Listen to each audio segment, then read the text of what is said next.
what one big beautiful bill means for everyone in agriculture, from the farm gate all the way back to you. If you work in agriculture, this is an important one you're going to tune into with special guest Jarod Creed.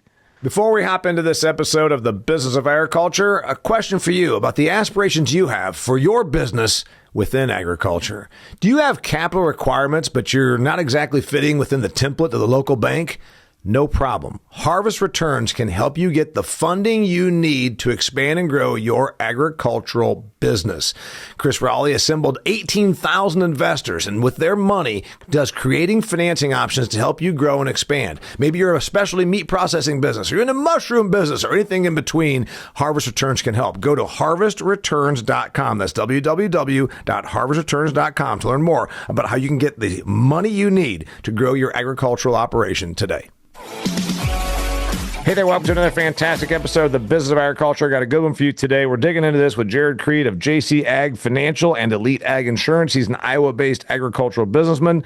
Got 40 employees. They got clients from one end of the country to the other, agricultural producers. And he said, hey, we should talk about this with your audience. This matters to you.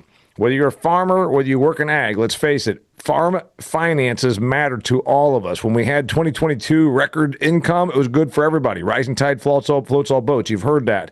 So right now we've got tax changes, we've got business structure changes, and we've also got Farm Bill, which didn't get passed, so it kind of got looped in and lumped in, if you will, with one big beautiful bill. So Jarod Creed's going to explain all of this in broad terms and explain it to you why it matters to all of us, what's happening from the farm financial standpoint, and how One Big Beautiful Bill Act is going to impact that. Thank you for being here, sir. You bet. Thank you. So we don't have a farm bill. The big one is that One Big Beautiful Bill sort of just came in and said, we're going to lump the farm bill into it. We were without a farm bill for almost 2 years. That's the big first thing with this program, right? Yes. We've been without a farm bill update for what feels like an eternity, but the One Big Beautiful Bill most definitely created a substitute for a new farm bill at this point. And you said before we got on this recording, it's actually okay. In other words, we shouldn't probably be screaming that we want a new farm bill, because what's contained within One Big Beautiful Bill might actually be just as good as a farm bill for the farmer's financial situation. Yes? Some of that's a little bit of a timing situation. Where we've been at for prices recently and the impacts of how some of these farm programs work, I feel like we could run a risk of throwing a wrench in some of those if we actually did roll out a new farm bill here anytime soon. Personal opinion, I would be really surprised if we have a new farm bill before the Trump administration term is completed.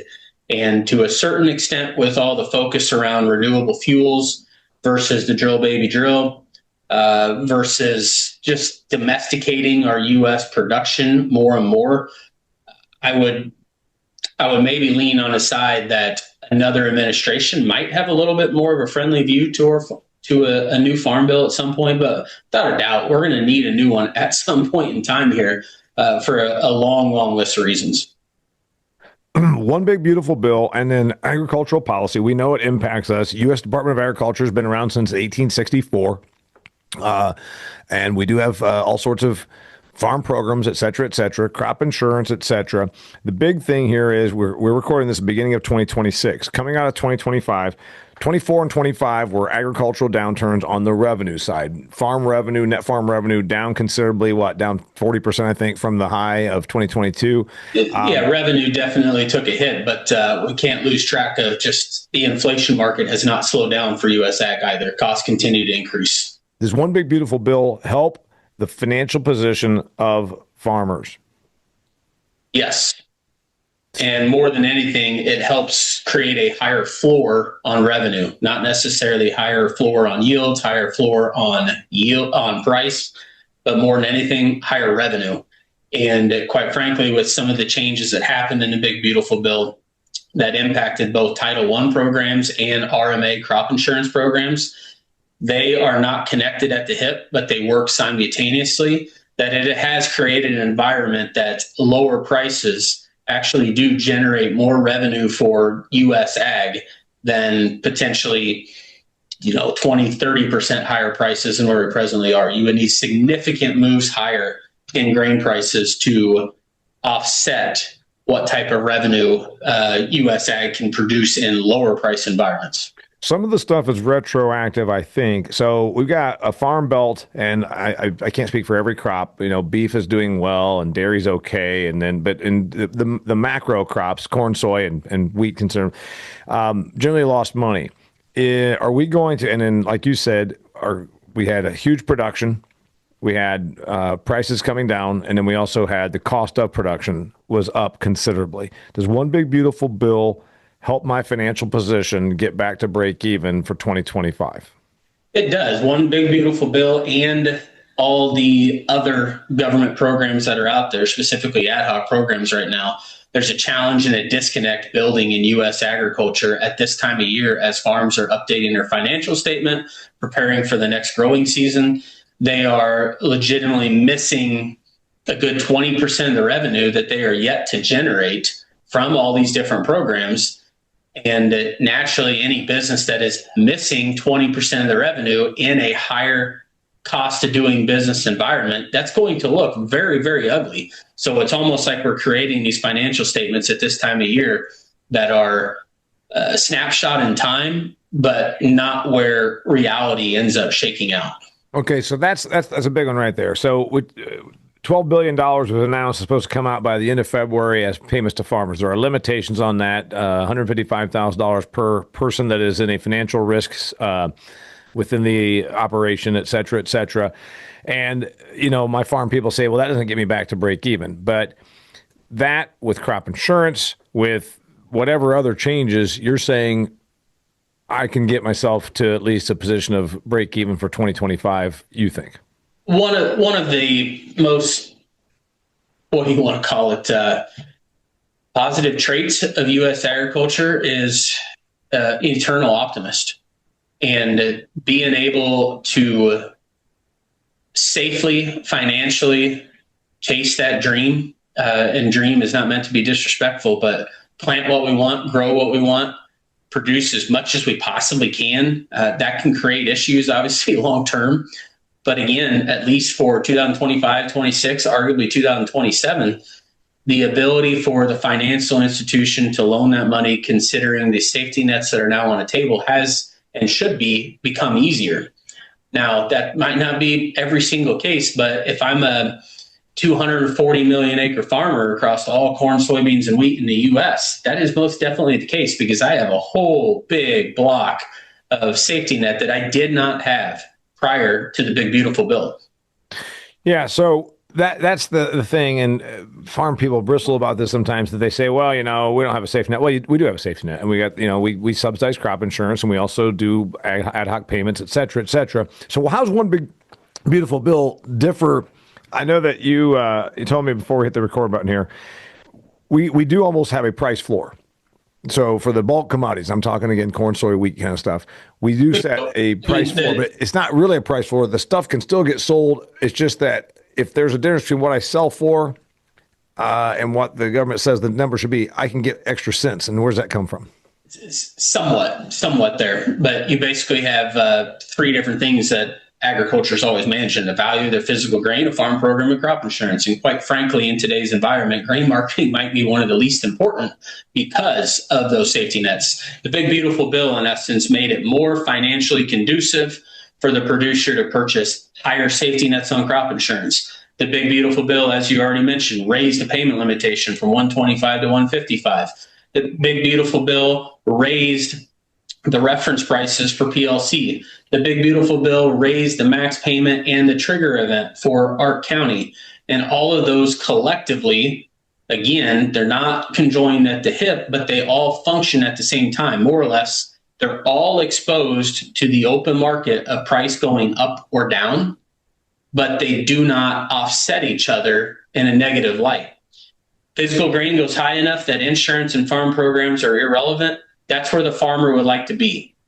High enough prices versus cost production to make money the old-fashioned way. In today's cost of production environment, it requires, again, significant increase to prices. On the flip side, because of all of those safety nets coming from all these different angles, there's an argument to be had that, again, U.S. Ag might be a little bit better off with quieter markets. And if there's one negative light to this, Damian, when I talked about the financial institution having a better ability to finance the farm's operation, it allows more and more farms just to plant more stuff. You talk about that quite often, that it might not always be a demand problem. It's a supply problem because we just grow more and more and more because the global farmer is really, really good at doing so. Mm-hmm.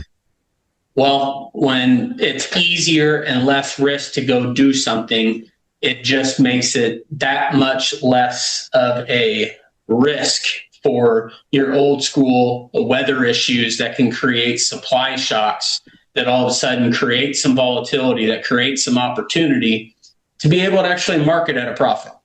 And I think we've kind of seen that start to happen in the last couple of years with good enough supply, a growing demand base nonetheless, but a lot of acres, a lot of stuff. Yeah. So, all right, this is the challenge on this. If our policy right now is keeps farmers producing, and this is the argument you made that I heard and I said, when we threw $12 billion out here at the end of the year, 2025, that's supposed to be coming out. If we're incentivizing production by saying, okay, you didn't break even, but we're going to give you this money so you get back to closer to break even, then it incentivizes overproduction again next year. Next year, eventually, our policy is going to have a little challenge keeping up. But in the short term, we keep farm operations solvent, which is good for the entire industry. Well, it is a great thing for the entire industry. It's a touchy subject of how much money actually is retained into the farmer's pocket. Mm-hmm. That every dollar that is quote unquote spent by the U.S. government is, like you said, impacting a lot more than just that farm operation. I don't know what percentage to believe, but I don't think it's probably that far-fetched to say that 30-40% of every dollar is all that stays in the farmer's pocket, because the other 50, 60, 70% is eaten up by increases in land cost, equipment, NP&K, seed, so on and so forth.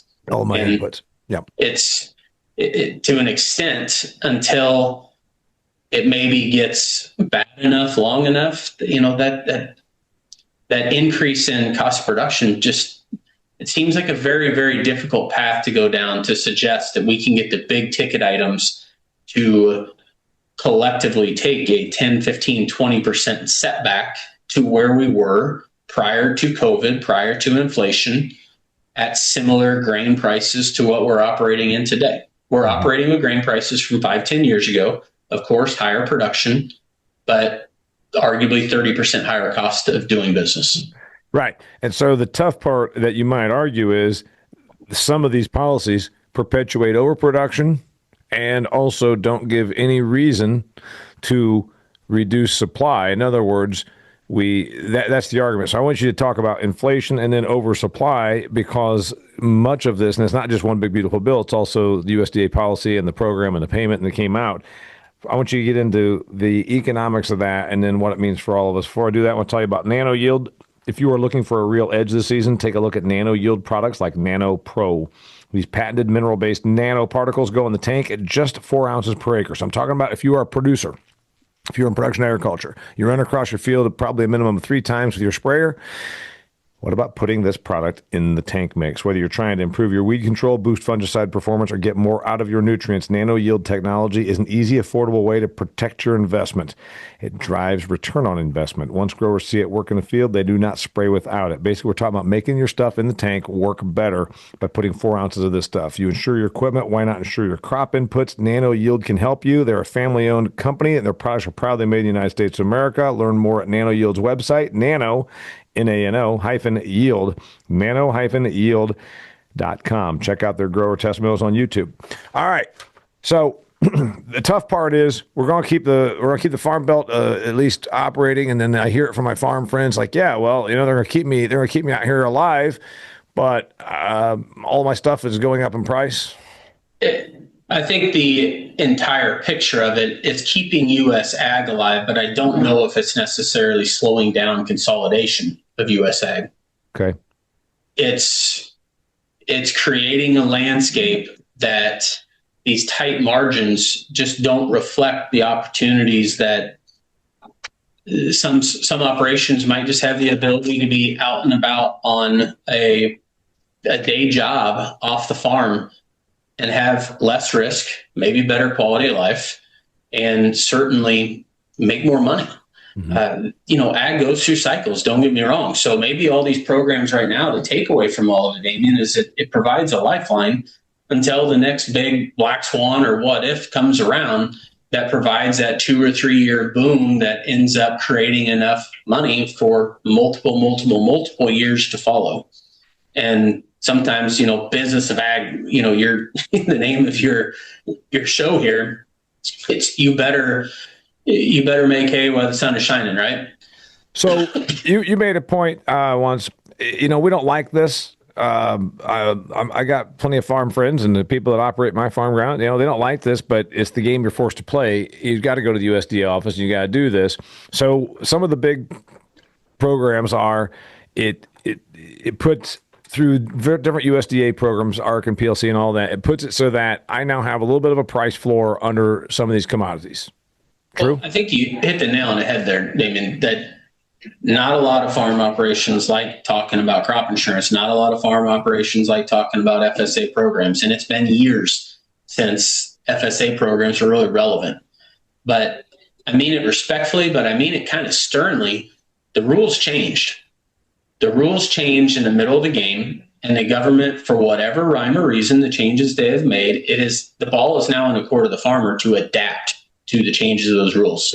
And I would still say that as we go into 2026, the changes from the Big Beautiful Bill are widely unknown to the overwhelming majority of U.S. agriculture, especially at the farm gate. And who's the one that's responsible to provide all that training? Well, a lot of mixed bags there. We thrive on it. We understand it well, but we also don't work with 300,000 farms throughout the U.S. So these hundreds and hundreds of thousands of farms that might not know a single detail of some of those changes that happened from the Big Beautiful Bill, but they need to.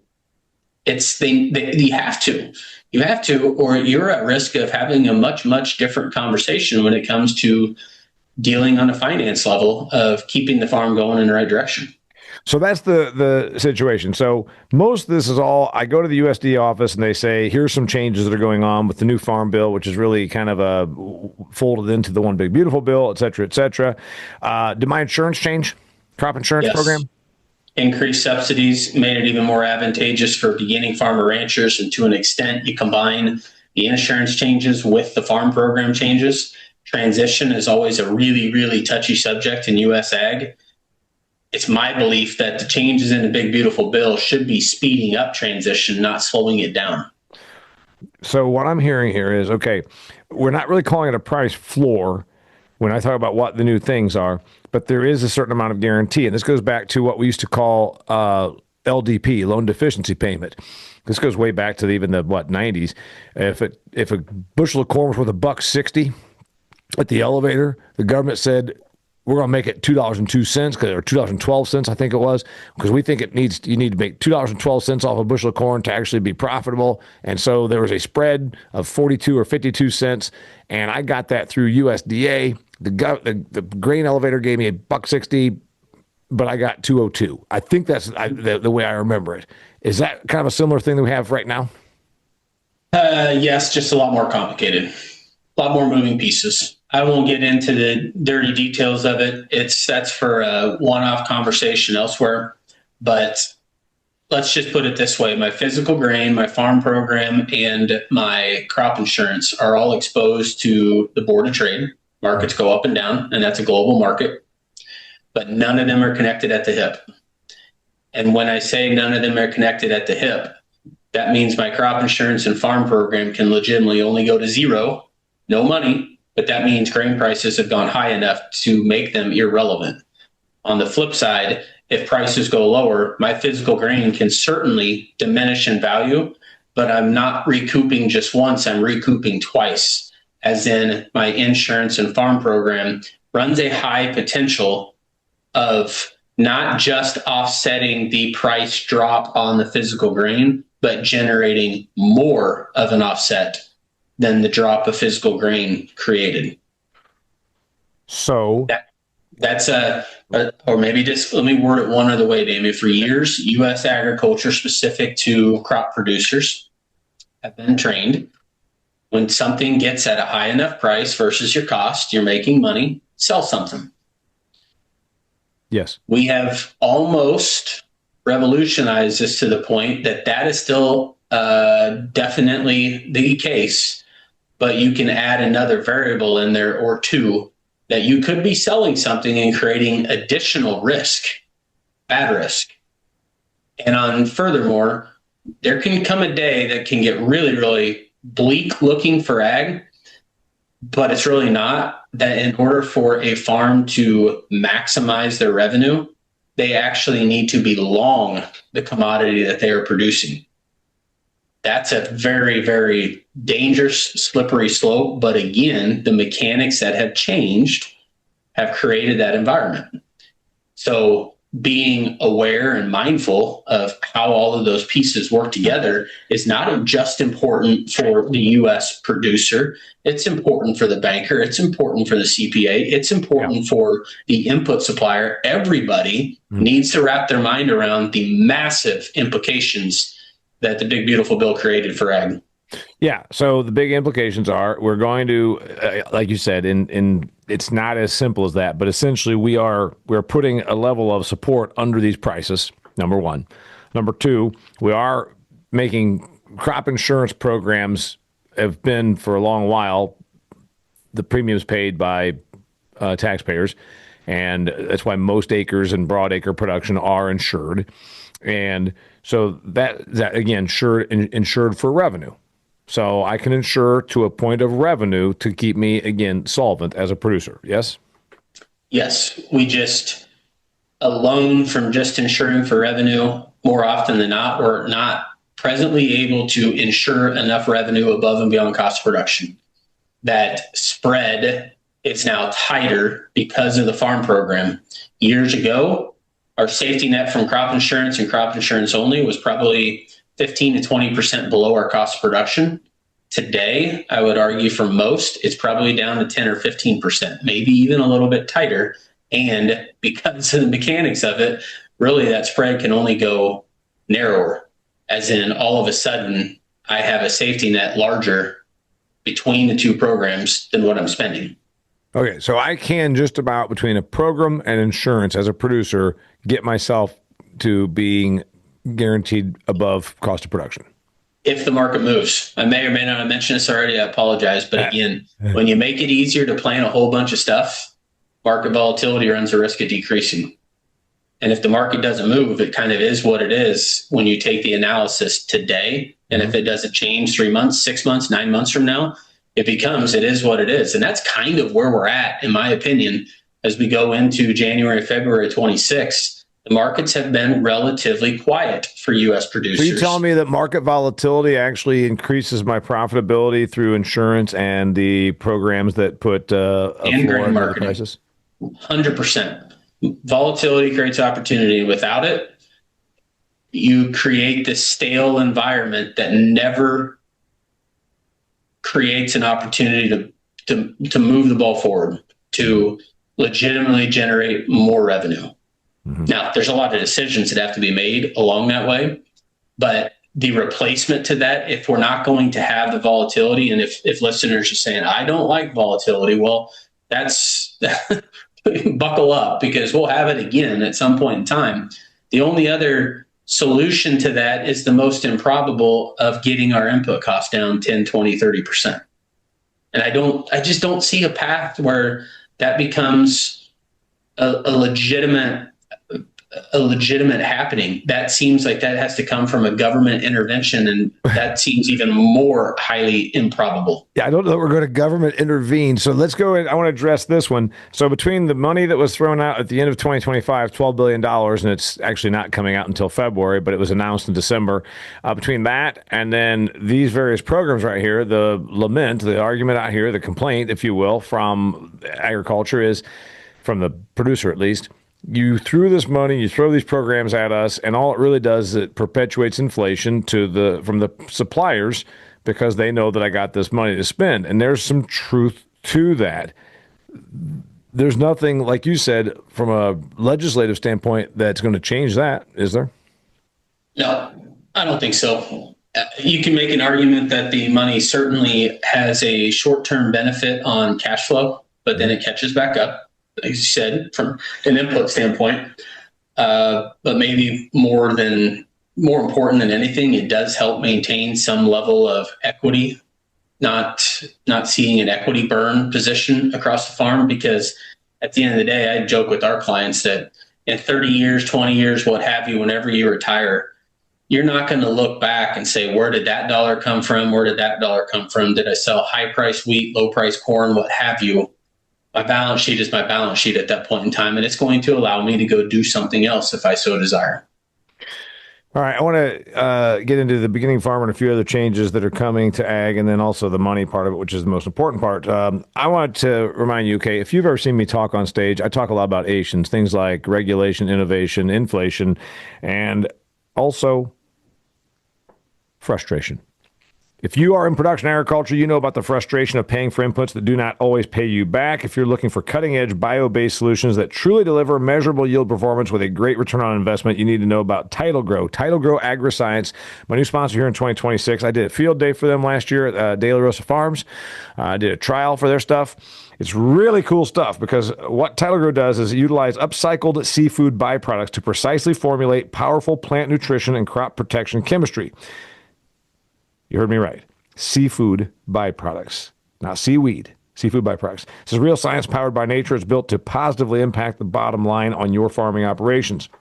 Saw some huge yields, by the way. You're going to find out more about this when we get through through all these trials. But we did soy and corn on my farm, and we saw some tremendous big bang for your buck. I was the one to put it in. I was really excited about it. Anyway, Tidal Grow's products don't require you to reinvent the wheel. They integrate right into your existing production practices to optimize current fertilizer and crop protection programs. This is all about getting what you are already paying for and avoiding the frustration.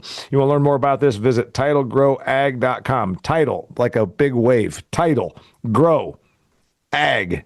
TidalGrowAg.com. Tidal Grow AG. TidalGrowAg.com. Check it out. Tell them I sent you. All right, beginning farmers. Somehow we decided we're going to make things better for beginning farmers. I see a lot of stuff on social media, guys that are in their 30s complaining that, you know what, land is very expensive, cost of inputs are very expensive. Did legislation impact that? No, not at all. Nope, it didn't impact anything from the challenge of the beginning farmer entering in. And you want to talk about a very controversial topic that I'm not afraid to talk about it. That, well, guess what? It's kind of expensive to go build a new warehouse or build a new car wash or go build a new gas station.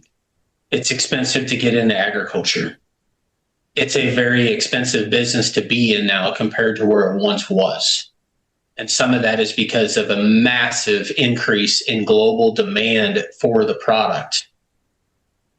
We're not talking about the corn, the soy, the wheat. We're talking about the product, the nitrogen, the phosphorus, the steel to build your building, the steel that goes into the tractor. You're talking about everything that it takes to produce crops is in a globalized demand situation, and they arguably, some of them are maybe in a position where they can raise their prices. You touch a nerve for me there, Damian, not you, but just the comment that if you got hate mailbag, you're probably going to get some hate mail. I just absolutely despise this idea out there that the elder farmer who is still risking capital every single year to do this is the one holding back the younger farmer. Now, I also, on a more calmer note, believe that consolidation is going to happen no matter what. Damian, you know, my wife, her and I talk about this a little excited at times about what was a family farm versus what a family farm is viewed as today. Yep. At the end of the day, it was a business and still is a business, and it has to make money or else. another successful business will gobble it up. Here's the desk copy of my book, Food Fear, that's about the past, present, and future of agriculture. I have the book, I have it marked because I just had to cite this for somebody. Peak farm occurred in 1935. The country had 6.8 million farming operations. That would be 90 years ago. 90 years ago, there was 6.8 million farming operations, 32 million of our residents. By the way, our population back then was only about 120 million, almost 3 times that now. The number of farms and operations has been declining ever since. So we have been for 90 years consolidating. I'm not saying this is good or bad. I'm telling you it is. And it's what's happened. We're at about 1.8 to 1.9 million farming operations now, of which 10% do 90% of the production in terms of the economic value of production. Years ago, when I was in a commercial grain industry, we operated under an 80-20 rule. 80% coming from the top 20%. And I would agree that we're probably inching closer to 90-10 now. Yep. And love it, hate it, despise it, what have you. Ag is, to a certain extent, the business of agriculture, not specifically your show. Business involved in agriculture, there's no other choice. Because if you can go find somebody to borrow you money to operate at a loss consistently, yep, it's just not going to work. So, and we're talking about bulk commodity. We're talking bulk commodity here. We're talking the big commodities. If you are you can be, and I have an episode that just came out about a guy that makes a living farming 5 acres.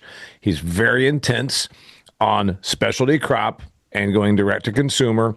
Yes, we're talking on bulk commodity stuff. Consolidation continues. Does it ramp up from where it has been over the last 90 years? My guess, and I'm guessing, Jarod, you'd say maybe for the short term, maybe we ramp up over the next couple of years, but then we probably level off. That's what's usually happened.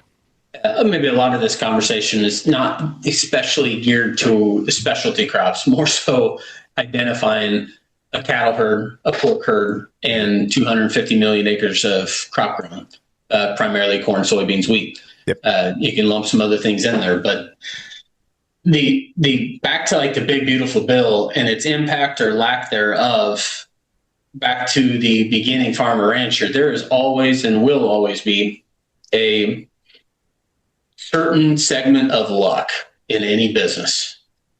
And specific to agriculture, some of that luck is maybe just knowing the right person and building those relationships long term. But starting from scratch is not an easy process in ag right now. So I would just get off that subject. But the big beautiful bill really didn't help the beginning farmer rancher that is trying to start. Right. It did in essence that, yeah, I got cheaper access to money via the FSA. I pay cheaper premiums to the RMA to protect that crop.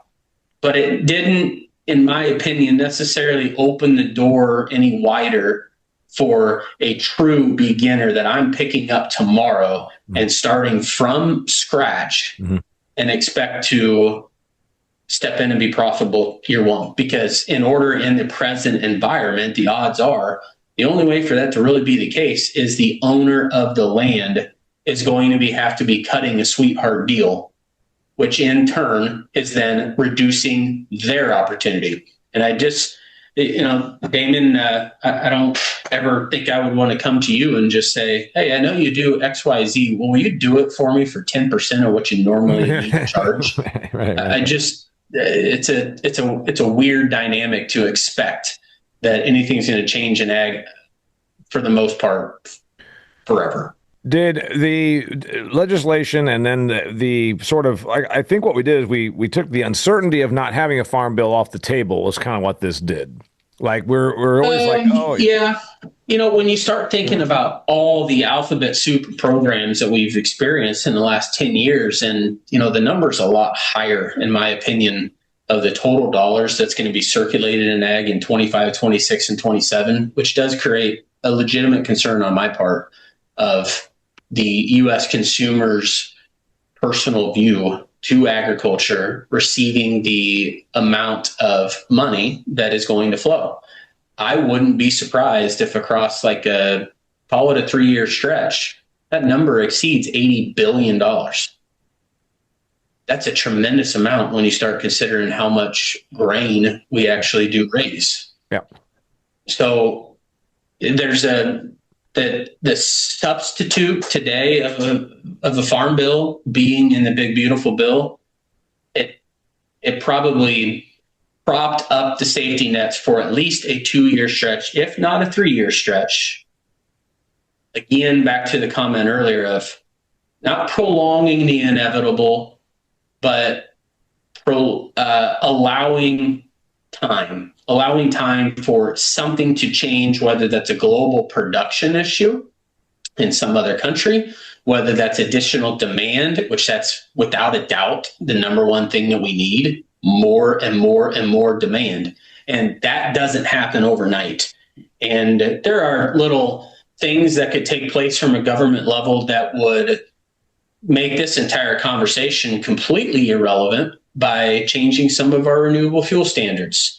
So by the way, one big beautiful bill did not do anything on renewable fuel. It did not have anything to do with the ethanol where 40% of our corn crop goes. One big beautiful bill. No. There's no legislation that's happened that's impacting that. There are nothing from legislation there. We need the government to have some other legislation changes on that front to entice somebody to build a couple new big ethanol plants, to increase our corn crush by 1 billion bushel, build more soybean facility plants. And we've built a bunch of them in the last 5 years. We're going to crush more U.S. soybeans in the U.S. this year than basically we've ever exported. That's a positive. That's a bright thing.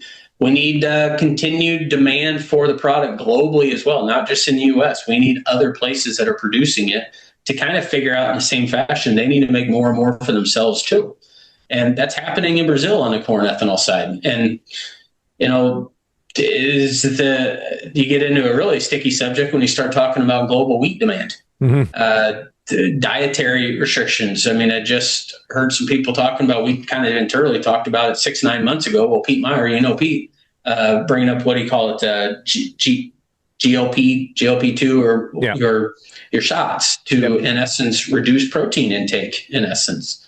So there's, at the end of the day, the big beautiful bill didn't impact demand whatsoever. It maybe did allow more production to be planted over time, and hopefully a more production, less volatile situation can therefore entice more demand to come from the U.S. product. That's almost a wrap up. I'm going to ask you one last question. You're a little younger than me by almost 20 years. I lived through the 80s and then through the 90s. And I, more than people that are younger, have seen a persistent, decades plus long situation where we had policy that essentially backstopped production. Was there still consolidation? Yes. Was there big profits to be made out here in the Farm Belt? No. But it didn't just last 1 or 2 years. And I think there's a lot of younger people that have this idea that this is just because generally things have been really good for the last 20 years. And I'm like, what if this is just where we are now for the next decade? We were there from 82 until we were there for almost all of the 80s and the 90s. What do you think? I think that we still also run the risk of the media making things look a little bit worse than they possibly are. Mm-hmm. And little boy who cried wolf. Not everybody is, bleeding like a stuck pig. And in tough times in any business, the ones who survive ultimately end up thriving. And I haven't been around this, like you said, not to pick on your age. I haven't been around ag near as long as you have. I haven't been around ag for near as long as some of our client base. And no, I'm not blind to the idea that some of this stuff can be cyclical. Mm. And you have to figure out a way to keep the ship afloat during the tighter times. And in those tighter times is when some of the best opportunities come around. And that's exactly what happened from that gap between 2012 to 2020. We got into a tough time. Those who found a way to keep the ship going in the right direction were able to accomplish whatever they wanted to accomplish and really cashed in those chips when we went through this last big boom. Mm-hmm. And that next big boom will come sometime. I don't know what it is. Is it a black swan event? Is it a weather issue? Is it more demand? Something comes down the pipe at some point in time that'll catch everybody off guard, and it'll be the excitement for a couple of years, with the risk of this same type of conversation happening again in the following years, just in a matter of time. I agree with all that, and I think we're going to leave it there. We're talking about legislation, specifically one big beautiful bill, and then really which kind of folded a farm bill into it, if you will, which is kind of an unusual situation. But there's a lot of things that are unusual given the current the current situation in Washington, D.C. One thing's not unusual, that we are diverting to one thing that you've heard me say all the time: agriculture's been cyclical, and also we always can talk about the business side of it here in a hopefully non-emotional manner. And that's what you just heard from Jarod Creed. He is with XtremeAg Financial and Elite Ag Insurance, an Iowa-based company. If you want to learn more or you want to use him as a consultant, he helps a lot of farming operations from one part of the country to the other navigate their financials and keep them afloat. If you want to learn more about his business, how do they find you? Oh, phone calls always the easiest. Area code 402-680-1744. He's awesome. Thank you for tuning in. If somebody can benefit from this, please share it. Remember, I'm wearing my Acres TV hat because this show is available over at Acres TV. It's also on YouTube. So wherever you get this, if you watch it on YouTube or on Acres TV, thank you very much. You also can listen to it wherever you get your audios from. Share it with somebody who can benefit from it. Please check out and support my sponsors. That's my friends at Title Grow, my friends over at Nano Yield, my friends at Harvest Returns. And also, if you have an event coming up in 2026 where you want to make a big statement, put me on stage. I've got a great bunch of gigs going out the beginning of this year, and I've had a lot of fun on stage. So thank you so much for being here, Jarod. And we'll talk to you later. I'm Damian Mason, and this is The Business of Agriculture. Well, thank you for tuning in to The Business of Agriculture. If you're planning a 2026 agricultural meeting or even getting a jump start on 2027, please consider putting me on stage. Almost 32 years now that I've been traveling around North America hopping on stage. If you put me on stage at your meeting, I promise I'll bring insights, outlook, and a dose of entertainment to help your people navigate a rapidly changing business of agriculture. Thank you so much for your consideration.